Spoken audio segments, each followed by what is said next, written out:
und willkommen bei der Lately Show mit mir, Florian Streletz. Immer noch aus meinem Wohnzimmer, das diese Woche auch weiterhin total illegal im Keller der QII, der Clearingstelle Urheberrecht, im Internet steht.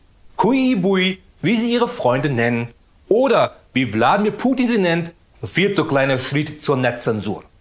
Aber kommen wir jetzt zu unserem Thema heute Abend und schauen einmal auf das große Thema Netzsperren und damit auch auf die neue, hippe Clearingstelle Urheberrecht im Internet. Dabei sind Netzsperren in Deutschland fast schon genauso alt wie das Internet. So gab es die erste Netzsperre bei uns 1991 im Usenet, nachdem das Magazin Emma darüber berichtete, dass über das Usenet Pornografie bezogen wurde. Dazu muss ich sagen, dass das Usenet damals nur an Universitäten von Professoren und Studenten benutzt wurde. Wobei benutzt hier in diesem Zusammenhang echt dreckiger klingt, als es vermutlich, nein, es war genauso dreckig. Und um diesen Pornokonsum einzudämmen, sperrten die Universitäten einfach bestimmte Gruppen, in denen Pornos geteilt wurden. Aber schon damals zeigte diese Sperrung das Problem mit Netzsperren im Allgemeinen. Denn die gesperrten Gruppen dienten nicht ausschließlich dem Pornokonsum, sondern auch der wissenschaftlichen Kommunikation, die dann auch gesperrt wurde. Und eine der bekanntesten und nachträglich vollkommen irrsinnigsten Netzsperren war 2009 diese hier. Die Opfer werden immer jünger, die Taten werden immer brutaler, es ist das schiere Grauen. Dieses Grauen will sie nun stoppen. An ihrer Seite mehrere Internetanbieter. Ihre gemeinsame Botschaft: Wir wollen nicht länger tolerieren, dass die Vergewaltigung von Kindern massenhaft im Internet in Deutschland abrufbar ist und deshalb die Sperrung dieser Seiten einleiten. Und deshalb Stopp der Kinderpornografie. Und an sich klingt das ja auch gut. Denn alles, was Kinder schützen soll, muss auch gemacht werden. Jedoch setzten die von Ursula von der Leyen geforderten Netzsperren in ihrem Zugangserschwerungsgesetz am falschen Ende an. Denn wenn man Pädophile jagen will, dann sperrt man denen nicht nur den Zugang zu deren Drecksseiten, sondern reißt das Übel direkt mit der Wurzel aus. Und ein wirklicher Schutz für Kinder ist es, diese Drecksdaten, die auf Servern von pädophilen Lagern zu finden, unzugänglich zu machen und vor allem die Täter juristisch zu verfolgen. Egal, ob die in Wanne-Eickel in einem Keller sitzen oder in Aserbaidschan. Jedoch nur die Seiten hier in Deutschland zu sperren, ist Makulatur. Aber auch wieder typisch für Ursula von der Leyen. Und als dann die Bundesregierung bemerkte, ziemlich viel Gegenwind beim Zugangserschwerungsgesetz zu bekommen, nutzte sie diesen nicht etwa, um nun einen Diskurs anzustoßen und vielleicht dadurch ein sinnvolles Zugangserschwerungsgesetz zu bekommen, sondern reagierte auf jegliche Widerworte, so wie hier unser damaliger Bundeswirtschaftsminister. Das Wahlvolk protestiert online und agitiert gegen die Sperrpläne im Internet. Die Politik reagiert hilflos. Das macht mich schon sehr betroffen, wenn pauschal der Eindruck entstehen sollte, dass es Menschen gibt, die sich gegen die Sperrung von kinderpornografischen Inhalten sträuben. Immer ein Killerargument. Bist du nicht für Netzsperren, bist du ganz klar ein Pädophilunterstützer. Basta. Und nicht vergessen, immer schön CDU wählen, klar? Nur recht schnell wurde damals klar, dass es beim Zugangserschwerungsgesetz eben nicht um den Schutz der Kinder ging, sondern nur diese als Ablenkungsmanöver herhalten sollten. Denn im Hintergrund scharte schon die Musik- und Filmindustrie mit den Hufen, weil sie das Zugangserschwerungsgesetz haben wollten, um damit gegen die damals grassierende Raubkopienszene vorzugehen. Und obwohl das Zugangserschwerungsgesetz de facto nie angewendet wurde, sammelte das BKA trotzdem die Daten von denen, die auf die gesperrten Seiten kamen, bis 2011 das Zugangserschwerungsgesetz aufgehoben wurde. Dabei mussten das noch nicht einmal Pädophile sein, die da auf den Seiten surften. Das konnten Journalisten sein, die einen Link dazu nutzten, um über den Netzsperren zu schreiben. Oder jeder andere.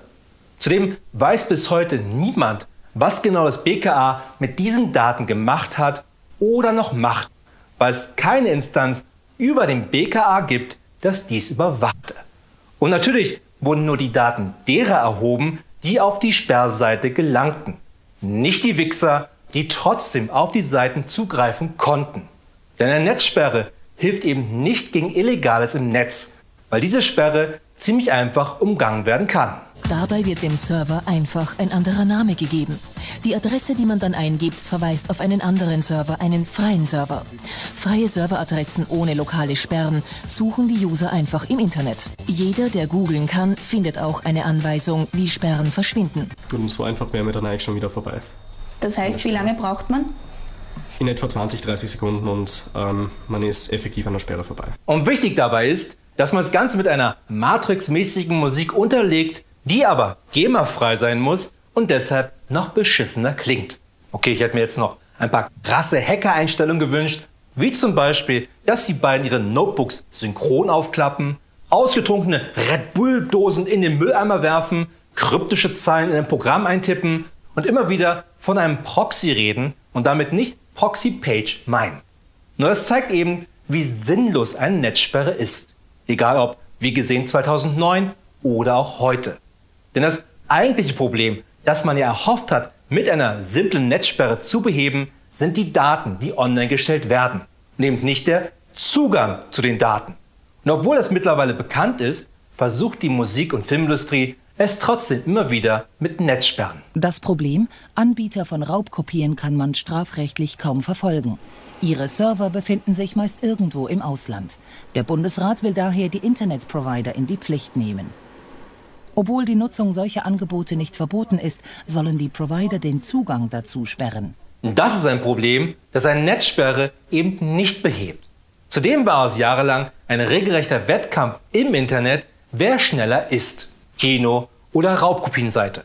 So wurden anfangs Kameras in Kinos geschmuggelt, um damit den Film abzufilmen und danach online zu stellen. Was eigentlich schon eine eigene Filmleistung ist und derjenige mit einem Bein nicht im Gefängnis stehen sollte, sondern auf der Oscar-Liste zum besten ausländisch abgefilmten Film. Nur war das der Filmindustrie eben ein Dorn im Auge. Nur verständlich. Wie auch der Musikindustrie, weil Milliarden Songs früher über Napster und Co. kostenlos geteilt wurden. Was auch wieder keine Netzsperre hätte verhindern können, da sich dabei um proprietäre File-Sharing-Programme handelte. Aber anstatt damals schon über ein eigenes Konzept nachzudenken, wie man dem entgegenwirken könnte, so wie es heute Streamingdienste machen für Film, Fernsehen und Musik, machte es sich die Film- und Musikindustrie erst einmal einfacher und versuchte mit Netzsperren das alles zu verhindern. Das ist jedoch so, als würde man versuchen, Michael Myers davon abzuhalten, Cheerleader zu töten, indem man einfach an die nicht verschlossene Tür zu den Küchenmessern einen Zettel hängt, auf dem steht: Hier gibt es kein Küchenmesser. Echt? Wirklich? Dementsprechend hoffte die Film- und Musikindustrie, diesen Weg mit dem Zugangserschwerungsgesetz zu umgehen. Als das jedoch nicht klappte, stellte sie dieses Vorhaben nicht etwa ein, sondern arbeitete weiter an progressiven Ideen, wie man Netzsperren vielleicht einfach selber umsetzen könnte, ohne dieses ganze demokratische Gedöns wie sich an Rechte oder gar Gesetze zu halten. Das gipfelte dann jetzt in der QII, die Clearingstelle Urheberrecht im Internet. In der QII sind dabei die 5 größten Internetprovider Deutschlands vertreten, also die Telekom, Vodafone, Telefonica, Mobilcom Debitel sowie 1&1. Okay, eigentlich nur die 2 größten Internetprovider Telekom und Vodafone und der lausige Rest. Zudem sind in der QII auch Rechteinhaber vertreten, wie die Deutsche Fußballliga, Sky und der Bundesverband Musikindustrie. Entdeckt nun zum Beispiel die DFL während eines Bundesligaspiels eine Seite, die illegal dieses Spiel streamt, dann kann die DFL praktischerweise einen Antrag stellen bei der hausinternen QII, dass diese Seite gesperrt werden muss von den 2 größten Internetprovidern Deutschlands und dem lausigen Rest. Dabei wird der Antrag selbstverständlich durch den kurzen internen Dienstweg von einem Prüfungsausschuss, bei dem ein pensionierter Richter des Bundesgerichtshofs den Vorsitz hat, geprüft. Wer dieser Richter ist? Das ist geheim. So kann das die TV-Richterin Barbara Salisch sein. Oder gar der amerikanische Comedian Andy Richter. Oder einfach nur ein Besen, den man eine Richterkappe aufgesetzt hat. Und gerade der Junge hat ja bekanntlich in Karlsruhe immer richtig ordentlich durchgewischt. Wenn dann dieser Prüfungsausschuss entschieden hat, dass die Seite, die Bundesligaspiele einfach so streamt, total doof ist, dann reicht das Ganze weiter an die 2 größten Internetprovider Deutschlands und dem lausigen Rest, damit diese dann die Seiten proaktiv für uns alle sperren. So wie als erstes geschehen bei s.to. Und wie bei jedem guten Gericht seit Roland Freisler darf sich der Beklagte selbstverständlich nicht dazu äußern, sondern muss mit den Ergebnissen leben. Das alles passiert im Geheimen, in einem von den Mitgliedern der QII selbst erschaffenen rechtsfreien Raum. Und das nicht etwa in Nordkorea, sondern hier bei uns in Deutschland. Aber keine Sorge, selbstverständlich wird auch die QII überwacht und, Spoiler, nicht weiter kontrolliert. Und zwar vom Bundesjustizministerium Sitznachbar an der Currywurstbude im Bundeskanzleramt, nämlich von der Bundesnetzagentur für Elektrizität, Gas, Telekommunikation, Post und Eisenbahn. Die verfickte Bundesnetzagentur für Elektrizität, Gas, Telekommunikation, Post und Eisenbahn. Das ist in etwa so, als ob man die verfickte Bundesnetzagentur für Elektrizität, Gas, Telekommunikation, Post und Eisenbahn damit beauftragt, Michael Myers vom Cheerleader-Töten abzuhalten. Petra Sitte von der Linkspartei hat mit einer parlamentarischen Anfrage auch einmal die Bundesregierung zu einer Stellungnahme zur QII gebeten, die darauf erwiderte, die Bundesregierung begrüßt die Einrichtung der Clearingstelle Urheberrecht im Internet durch Rechteinhaber und Internetzugangsanbieter. Die Einbindung der Bundesnetzagentur stellt sicher, dass bei den Empfehlungen der Clearingstelle die Netzneutralitätsvorgaben berücksichtigt werden. Das fühlt sich nicht nur nach einem einfachen Tritt ins Gesicht der Netzneutralität an, sondern als ob Usain Bolt dafür einen 4 Meter Anlauf gemacht hat. Die QII kann Seiten sperren, die Illegales anbieten. Die QII kann aber auch Seiten oder Blogs sperren, die sich vielleicht negativ über ein Mitglied der QII geäußert haben. Die QII kann beliebige Seiten sperren und weiß dabei, dass sie das machen kann, ohne dass wir darüber reden. Nur wenn ich alleine bedenke, wie viele auf die Straße 2019 gegangen sind wegen der verfickten Urheberrechtsreform und wie viele Unterschriften, Petitionen 2009 gegen das Zugangserklärungsgesetz gesammelt wurden, dann ist es umso erschreckender, wie wenig gerade in diesem Augenblick wegen der QII passiert.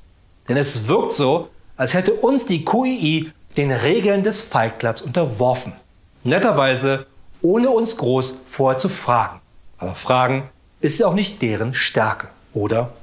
Das war's wieder von der Show für heute. Aber keine Sorge, wir sehen uns wieder in einer Woche, dann mit einer neuen Ausgabe der Lately News.